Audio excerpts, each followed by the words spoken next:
Welcome to Accounting Principles 1C, Example Transactions with the Accounting Equation. In video 1B, I provided an overview of the accounting equation.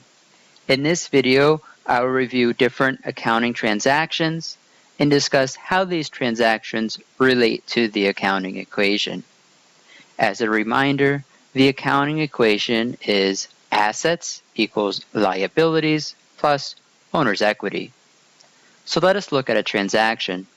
For the first transaction, I invest $5,000 of cash and $10,000 in equipment to start a business called Roth Company.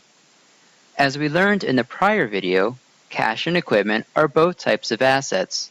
So we would show both of these accounts underneath assets. And increase cash by $5,000 because I'm receiving cash, and increase equipment by $10,000 as I am increasing the value of equipment that I own. Now, if we look at the accounting equation, I will show $15,000 of assets, which is the $5,000 of cash and $10,000 of equipment added together. But the equation doesn't balance because I have zero for liabilities and equity.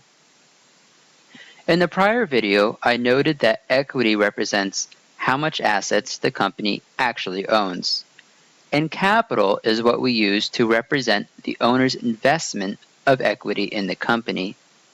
Thus, we would put the $15,000 into the owner's capital account. Now remember, capital doesn't mean cash. It means this is how much of the owner's personal investment is represented within the assets of the company. Now, if we look at the accounting equation, assets are $15,000, liabilities are $0, and equity is $15,000. Thus, the equation balances. Let's look at another example. Roth Company purchases $1,000 of additional equipment for the company using cash from the business. So I know I'm going to increase the value of equipment by $1,000. This increases assets by $1,000. Now I am purchasing this equipment by paying cash, so I will reduce my cash asset by $1,000 as well. This creates a shift in assets. A shift in assets occurs when we make adjustments to different asset accounts without impacting the total amount of assets. Thus, if we look at the equation and subtract from the balances of the prior transaction, we will now have $11,000 in equipment and $4,000 in cash, thus still having $15,000 of assets, zero liabilities, and $15,000 of equity. Thus, the accounting equation is still in balance. Let's look at another example. Roth Company buys $500 of additional office equipment on account. So there's a new term, on account. On account for liabilities mean you are going to take possession of an asset but pay for it at a future date, which puts it into an account called accounts payable. If you remember from our prior video, what does it mean to purchase something but agree to pay for it later? It means you have a liability to pay in the future. So let's put this transaction on the accounting equation. I purchased $500 of equipment, so I am increasing my equipment account by $500. Now, I didn't pay cash yet, but instead, I'm agreeing to pay later. So, I would increase my liability accounts payable account by $500. So, if we add up our totals, we will verify the accounting equation is still in balance. Thus, $11,500 in equipment, $4,000 in cash equals $15,500 of assets.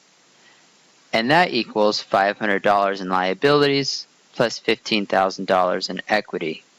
So the accounting equation balances.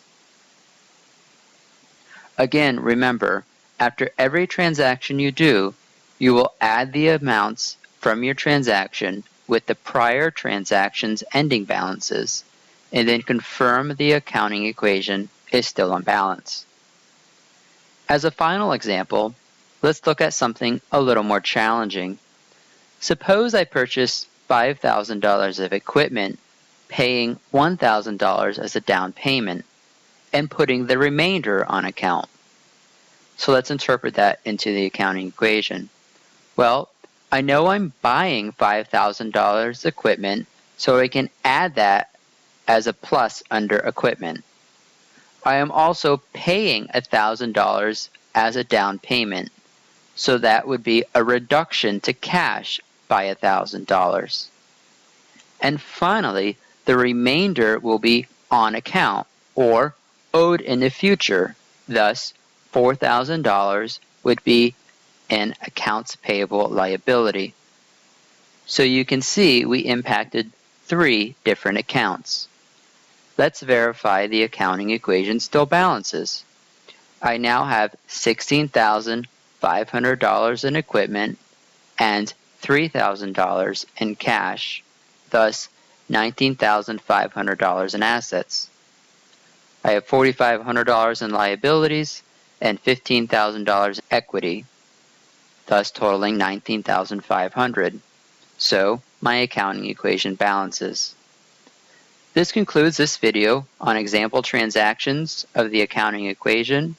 Please join me in the next video, 1D, to review how these balances are mapped to a balance sheet.